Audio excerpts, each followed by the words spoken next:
दोस्तों मेरे left hand side जिस शख्स को आप लोग देख रहे हैं वो है अरशद नदीम। अरशद नदीम पाकिस्तान से आने वाले पहले गोल्ड मेडलिस्ट हैं जिन्होंने ओलंपिक के अंदर गोल्ड मेडल जीता है।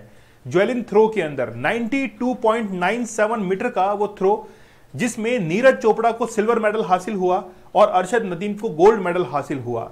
एक ने स्पोर्ट्स के अंदर गोल्ड मेडल जीता है तो दूसरे ने आतंकवाद के अंदर गोल्ड मेडल जीता है। ये जो आप लोग राइट हैंड साइड जो व्यक्ति देख रहे हैं, ये व्यक्ति है हारिस डार। हारिस डार लश्कर तैयबा की एक पॉलिटिकल पार्टी है, मिली मुस्लिम लीग, उसका ज्वाइंट सेक्रेटरी है। और जब अरशद नदीम ने गोल्ड मेडल जीता ज्वेलिन थ्रो के अंदर, उसके बाद में हारिस डार ने इनवाइट किया और इनवाइट कर कर जीत की बधाइयां दी और यह कहा कि पूरे मुस्लिम समुदाय के लिए एक गर्व की बात है। यही नहीं, पंजाब प्रांत की जो मुख्यमंत्री है नवाज, उन्होंने 1 करोड़ रुपए का इनाम जो है वो इनको दिया और एक ब्रांडेड कार जो है वो भी दी गई है। लेकिन नीरज चोपड़ा को हराने वाले ये व्यक्ति आखिरकार एक आतंकवादी संगठन की पॉलिटिकल पार्टी के चीफ के साथ में, ज्वाइंट सेक्रेटरी के साथ में कैसे मुलाकात करते हैं, क्यों मुलाकात करते हैं, अब ये तो कौन बता सकता है कि आखिरकार मुलाकात क्यों हो रही है। लेकिन आशीर्वाद उसके द्वारा लिया जा रहा है जो कि एक आतंकवादी संगठन का कहीं ना कहीं एक हिस्सा रहा है। चलिए बात करते हैं, थोड़ा विस्तार से बात करेंगे। ये जो व्यक्ति आप लोग देख रहे हैं, इसका नाम है हारिस डार। ये लश्कर तैयबा की एक पॉलिटिकल पार्टी है, मिली मुस्लिम लीग, उसका ज्वाइंट सेक्रेटरी है। नीरज चोपड़ा को आप लोग जानते होंगे। नीरज चोपड़ा ने लास्ट टाइम गोल्ड मेडल जो है वो भारत के लिए लेकर आए थे। इस बार इनका सिल्वर मेडल लगा है। इनकी जीत इस बार हमको इसलिए हजम नहीं हो रही है क्योंकि पिछली बार ये गोल्ड मेडल लेके आए थे, हमको उम्मीद थी कि वापस गोल्ड मेडल लेके आएंगे। जैसा हमने पहले सेलिब्रेट किया था नीरज चोपड़ा की जीत को, इस बार वैसा हमने सेलिब्रेट नहीं किया है। लेकिन भारत के लिए गौरव की बात है कि सिल्वर मेडल लेके आए, वो भी हमारे लिए बहुत बड़ी बात है क्योंकि इस बार एक ही हमारे पास में सिल्वर मेडल आया है। स्पोर्ट्स के अंदर हरियाणा बहुत आगे है, लेकिन नीरज चोपड़ा ने जो मेहनत की है पिछले कुछ सालों के अंदर वो इनक्रेडिबल है, अतुलनीय है। तो नीरज चोपड़ा का सिल्वर मेडल भी हमारे लिए बहुत बड़ी बात है। नीरज चोपड़ा का जो थ्रो गया था वो 90 मीटर्स के आसपास गया था। इनसे ज्यादा जो थ्रो था वो अरशद नदीम का ही था। लेकिन अरशद नदीम का एक वीडियो जो है वो वायरल हो रहा है इस व्यक्ति के साथ में, और ये वीडियो इतना वायरल हो गया है कि अरशद नदीम जो है इनको शक की निगाहों से देखा जा रहा है। तो अरशद नदीम ज्वेलिन थ्रो से बिलोंग करते हैं और जब नीरज चोपड़ा तिरंगे को फहरा रहे थे जीत के बाद में, सिल्वर मेडल के बाद में, तो अरशद नदीम के पास में अपने देश का फ्लैग जो है वो झंडा नहीं था। इसीलिए इंडियन फ्लैग जो ट्राई कलर है इसकी छांव के अंदर वो आए और यहां पर देखिए कला जो होती है स्पोर्ट्स, वहां पर हर एक खिलाड़ी जो है वो एक समान होता है, सभी दीवारें जो है वो खत्म हो जाती हैं। इस भावना से हम लोग इस खेल को खेलते हैं, कोई भी खेल हो। आप लोग हमारे 10,000 MCQ बैच के साथ में जरूर जुड़िएगा। देखिए बहुत जबरदस्त बैच है वाकई में। इसकी लाइव क्लासेस अभी चल रही हैं, यूट्यूब पर फ्री अभी चल रही हैं, कुछ दिनों के अंदर ऐप पर भी शुरू कर दी जाएगी। आप लोग उन क्लासेस को देख सकते हैं, बहुत अच्छे हर डायमेंशन के अंदर आप लोग को समझाया जा रहा है। तो आप लोग इस बैच के साथ में जरूर जुड़िएगा। और अभी इंडिपेंडेंस डे सेल चल रहा है, तो ये बैच जो है वो आपको और कम प्राइस में अवेलेबल होगा। 10,000 कूपन कोड आप लोग को यूज करना है जिससे डिस्काउंट प्राइस में ये अवेलेबल होगा। तो हिस्ट्री, पॉलिटी, ज्योग्राफी, इकोनॉमी और साइंस की जिम्मेदारी आप लोग हमारे ऊपर छोड़ दीजिए। 75 डेज का हार्ड चैलेंज आप लोग जरूर ज्वाइन कीजिएगा। अगर आप लोग हिम्मत है, आप लोग चाहते हैं कि सर एक बार हमारी ये पोर्नोग्राफी छुड़वा दीजिए, हम हर मंजिल को हासिल कर लेंगे, तो आप 75 डेज का हार्ड चैलेंज जरूर ज्वाइन कर लीजिएगा। मुंबई अटैक कैसे भूल सकते हैं हम लोग। 26 नवंबर 2008 को हमारे लगभग 160 से ज्यादा लोग मारे गए थे, 300 से ज्यादा लोग घायल हुए थे। आप लोग को पता है कि मुंबई के समुद्र तट पर कुबेर नाम की एक बोट को हायर किया गया था, उसको हाईजैक कर लिया गया था और हाईजैक करने के बाद कुछ आतंकवादी भारत के अंदर प्रवेश करते हैं मुंबई तट के ऊपर। उन्होंने ताज होटल को पूरी तरीके से जला दिया था और अलग अलग जाकर उन्होंने हमले किए थे।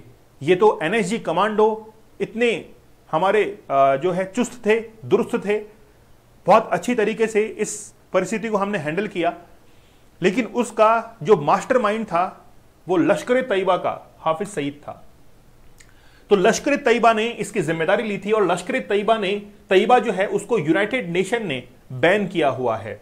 आप लोग यहां पर देख सकते हैं कि 23 अगस्त 2010 को ये एक अनाउंसमेंट हुआ था जिसमें लिखा गया था कि लश्कर तैयबा को बैन किया जाता है, और इसमें रीजन फॉर लिस्टिंग, आखिरकार रीजन क्या रहा है वो हमारे लिए जानने के लिए बहुत अच्छी बात है। यहां पर देखिए रीजन को अगर हम लोग ध्यान से पढ़ेंगे तो मैं आप लोगों को पढ़कर सुनाता हूं।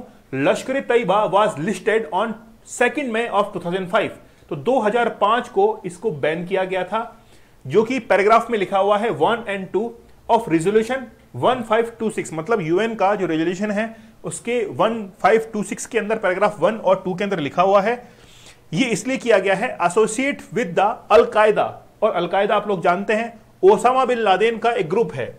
ओसामा बिन लादेन और the Taliban for participating in the financial planning, facilitating, preparing for act and activities by in conjunction with under the name of on behalf और in support of supplying, selling और transferring arms related material to, मतलब ये जो लश्कर तैयबा है इसका relation जो है वो बताया जा रहा है कि अल-कायदा के साथ में है, यूनाइटेड नेशन ने डिक्लेयर किया, और अल-कायदा इसको फंडिंग करता है, आर्म्स की सप्लाई करता है, और अल-कायदा ऑलरेडी जो है वो यूएन की रेड लिस्ट के अंदर शामिल है। यही नहीं, और भी कई जो आतंकवादी संगठन है वो इसके अंदर शामिल है। जैसे अल-कायदा का मैंने अभी आप लोगों को नाम बताया था, अल-कायदा को 2001 के अंदर ही इसको बैन कर दिया गया था। उसके बाद में हरकत उल मुजाहिदीन, इसको 2001 के अंदर 6 अक्टूबर को, जैश-ए मोहम्मद जो है इसको भी बैन किया गया है 17 अक्टूबर 2000, यानी कि आतंकवादी लिस्ट के अंदर शामिल है ये। फिर आप लोग देखेंगे इसके अंदर एक लिस्ट है, एक नाम है, वो है दाऊद इब्राहिम का। दाऊद इब्राहिम के बाद में हाफिज मोहम्मद सईद, इसको 2008 के अंदर डिक्लेयर कर दिया गया था, लिस्ट में शामिल कर दिया गया था हाफिज मोहम्मद सईद को भी। और हाफिज सईद जो है इसका बेटा अब वहां पर पॉलिटिकल पार्टी के अंदर इलेक्शंस लड़ रहा है, ठीक है। तो अच्छा, लखवी जो है वो भी इसके अंदर शामिल है। तो ये मुंबई अटैक का जो सरगना है, इसने मुंबई में अटैक करवाया था, यह है हाफिज सईद। तो हाफिज सईद ने, यानी कि लश्कर तैयबा से जुड़ा हुआ है, इसने इसकी जिम्मेदारी ली थी। लेकिन हाफिज सईद ने 2017 के अंदर एक पार्टी जो है वो बनाई थी, मिली मुस्लिम लीग। तो ये जो मिली मुस्लिम लीग है ये पाकिस्तान की एक पार्टी है, और इसका जो हेड है हाफिज सईद वो लश्कर तैयबा से बिलोंग करता है। और हाफिज सईद को मुंबई अटैक के तहत और कई घटनाओं के तहत अब तक 32 साल की सजा जो है वो हो चुकी है, अभी भी जेल के अंदर है, कथित तौर पर जेल के अंदर है। कहा जाता है कि जेल के अंदर है, वैसे है नहीं, ये खुलेआम पाकिस्तान के अंदर घूमता है, लेकिन है जेल के अंदर। ये कैसी जेल है? तो ये हाफिज सईद जो है इसने ही मिली मुस्लिम लीग जो है वो बनाई है, और मिली मुस्लिम लीग का ज्वाइंट सेक्रेटरी कौन है? डार, यानी कि हारिस जो डार है, इसकी हम लोग बात कर रहे थे, और इसी ने मुलाकात की थी अरशद नदीम के साथ में, जिसने गोल्ड मेडल जीता है। तो सबसे पहले वो किसके पास में जाता है? हारिस डार के पास में जाता है गोल्ड मेडल जीतने के बाद, और फिर बधाइयां जो है वो दी जाती है। हाफिज सईद को इंडिया ने डिमांड किया था कि हमें इसको हैंडल कर दो, और हमने प्रॉपर डॉक्यूमेंट जो है वो पाकिस्तान को दिए थे, लेकिन डॉक्यूमेंट्स देने के बाद भी पाकिस्तान ने हामी नहीं भरी कि ये एक आतंकवादी है और इसी ने मुंबई पर अटैक किया था। हां, इसको सजा जरूर मिली है पाकिस्तान के अंदर ही, लेकिन भारत को हैंडल जो है वो नहीं किया गया, ये अभी भी पाकिस्तान के अंदर ही है। इसका बेटा, हाफिज सईद का बेटा जो है वो अब चुनाव लड़ने की तैयारी कर रहा है, और ऑलरेडी 8 फरवरी 2024 के जो इलेक्शंस हुए थे उसके अंदर पार्टिसिपेशन वो भी इसने दिखाया था। तो देख सकते हैं कि पाकिस्तान के अंदर स्पोर्ट्स के भी क्या हालात बन चुके हैं। यानी कि एक खिलाड़ी, देखिए खिलाड़ी को जो है अपने खेल से मतलब होना चाहिए, खिलाड़ी अपने खेल को बेहतरीन तरीके से खेले, लेकिन किसी आतंकवादी संगठन और उसकी एक पॉलिटिकल पार्टी के ज्वाइंट सेक्रेटरी के साथ में ऐसी मुलाकात हो रही है और वीडियो वायरल हो रहा है। तो फिर आप देखिए, आतंकवाद जो है इसकी जड़ें हर तरफ फैली हुई है। एक तरीके से हम लोग कह सकते हैं कि हर तरफ से ये फाइनेंशियल फंडिंग जो है वो करते हैं। तो अब देखिए तार किस तरफ है, मुझे बताइए, आप लोग कमेंट सेक्शन में जरूर बताइएगा।